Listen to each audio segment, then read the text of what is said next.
Welcome to Amazingly Average, the show with advice for amazingly average authors and actors, mobile edition. My name is John, and I've been very sick the last week. I always tend to get sick shortly before my birthday. Last night I finally started preparing for the solar eclipse. Now I did not get eclipse glasses, but what I did make was a little science project, so I'll be able to watch the eclipse without burning my corneas. I have my eclipse viewing device. I have a tripod to tape it to. I've got not a blanket, but a window curtain, which is actually my amazingly average backdrop to lay down on the grass. I've got some food, some Dayquil. I can actually breathe today, that's nice. Let's move on to today's episode. Today's episode is for the amazingly average authors and actors. SE, Summoning Elvira. It actually stands for solar eclipse. This is a stretch and it's very vague, but we're gonna roll with it. The solar eclipse, the last time a total solar eclipse happened visibly in North America was 1970 something. It was a couple decades before I was born, and this could very well be a once-in-a-lifetime opportunity because you don't know how long you're gonna live. I'm here today and I'm thankful to be alive. I almost didn't make it to today through various circumstances, but here I am.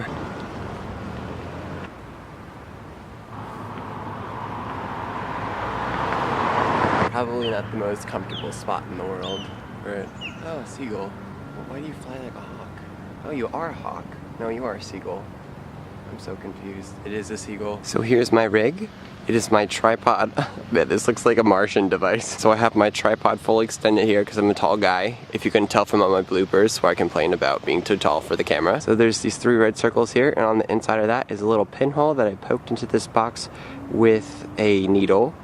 There's a little square viewfinder right here for me to look in and visually see what's happening. And that right there is the tiny bit of light being let in that shows the sun. That's sublime right there. You can see the tiny bit of sun that's visible and the part of the moon that's covering it. I selected my location, even though it's right next to the road.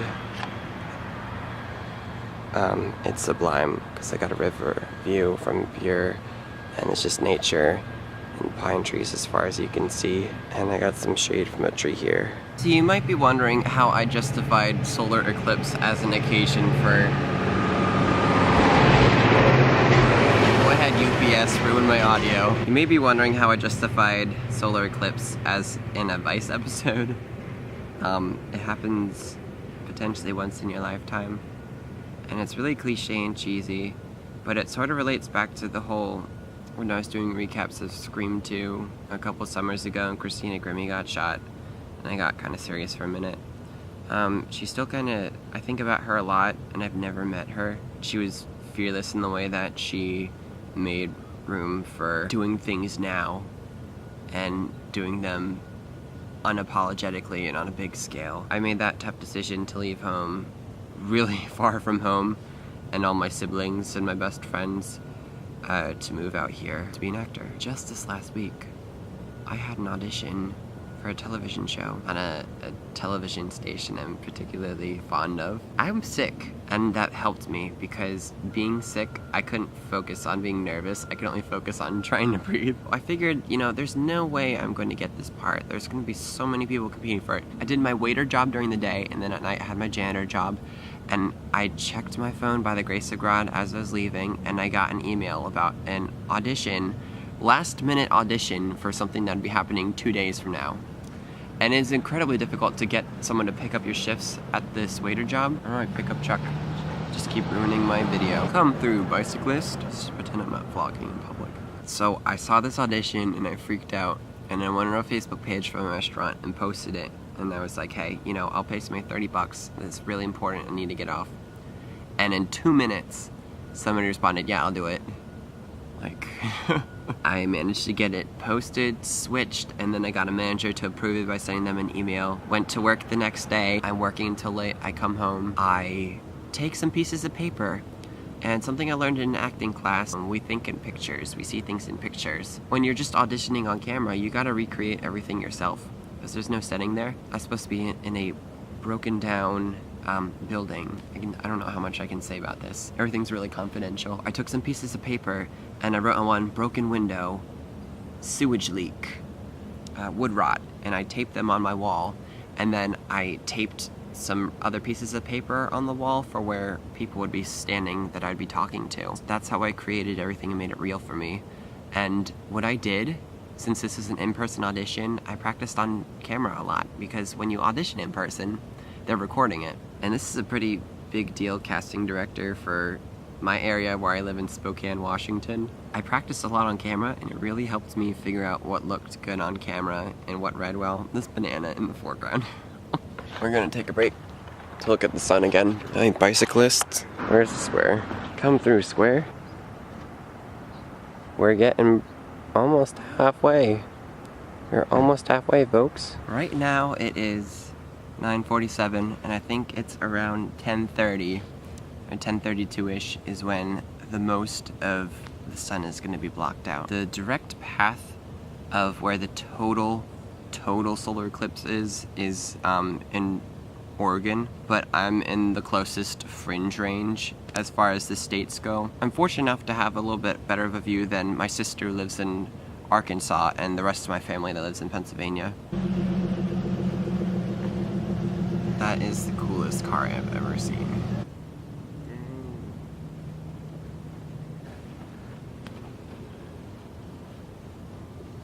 Let's get out of your car already. Oh, shit. We're getting there. It's most of the way covered now. Oh my gosh, why is this guy sitting in his car staring at me? That made Brooks Client so happy.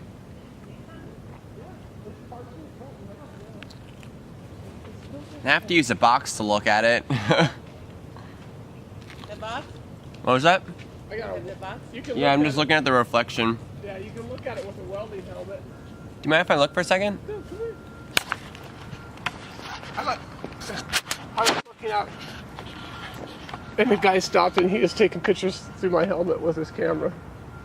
Oh, that's so cool. It looks green.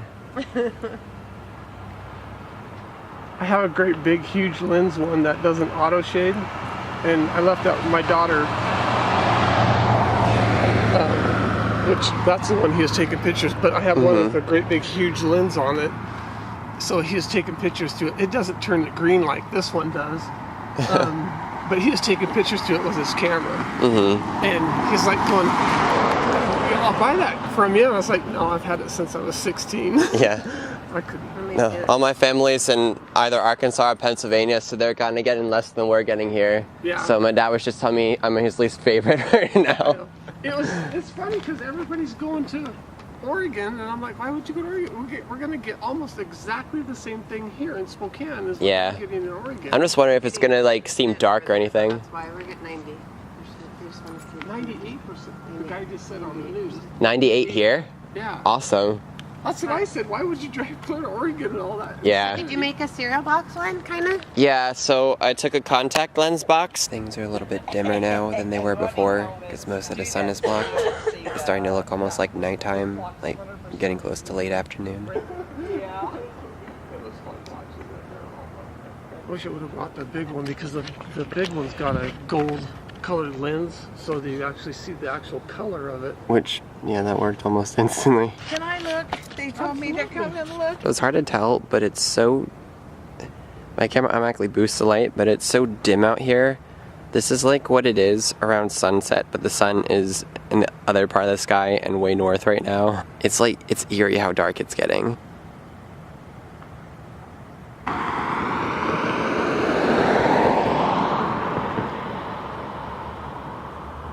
This is so weird. It's so dim outside right now.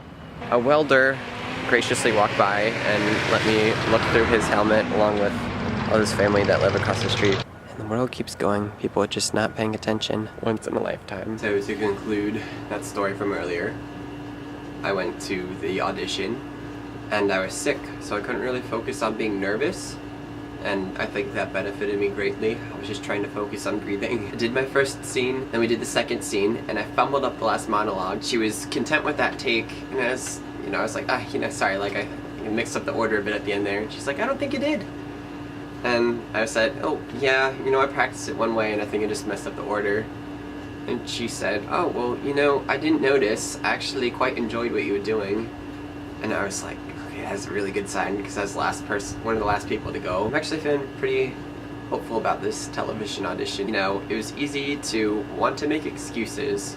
You want to make excuses because it makes you feel like you can convince them you're better than that they won't judge you for what you did. And I wanted to say something about being sick, but I was like, no, I'm not going to do that. As you saw earlier in this video, I was kind of annoyed that that person was sitting in their car because I didn't want to talk on my camera in front of them. And then that person ended up having a welding helmet, and I had a chance to look at the solar eclipse through the welding lens. I got to look at it through my box, and we had a moment of human interaction because his family came out of their house. There was a woman who was probably like a little bit younger than my parents, or about my parents' age. She wanted to take a look at the eclipse through the little box that I made, and she was explaining that the last time this happened, the eclipse, she was young and she was in school, I think maybe like 4th grade, and they had done a similar thing.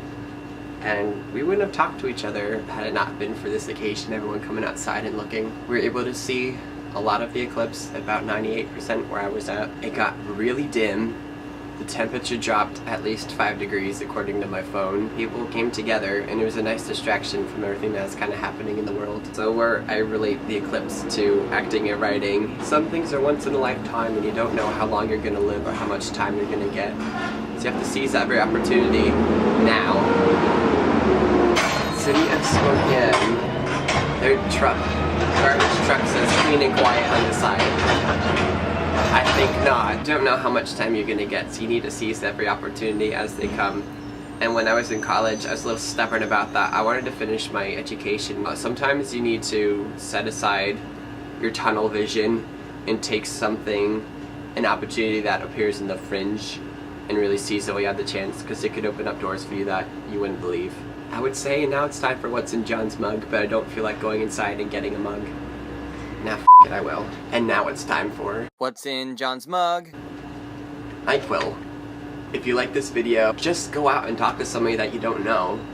It could open up doors that you never would have been aware of, whether it's they tell you a story of a time from when you weren't alive, or about a place that you should totally go check out, like a park or a library or something. If you didn't, then have fun living in a cave. Oh my god, my neighbor's outside. Knock knock. Who's there? Bees. Lots of bees.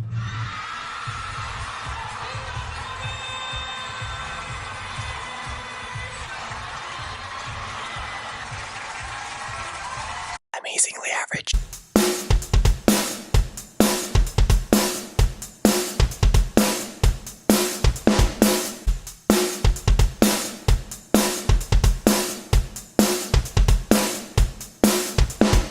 Of course all the bees stop as soon as I need to film them. Yeah, John, in post, just insert Oprah with bees.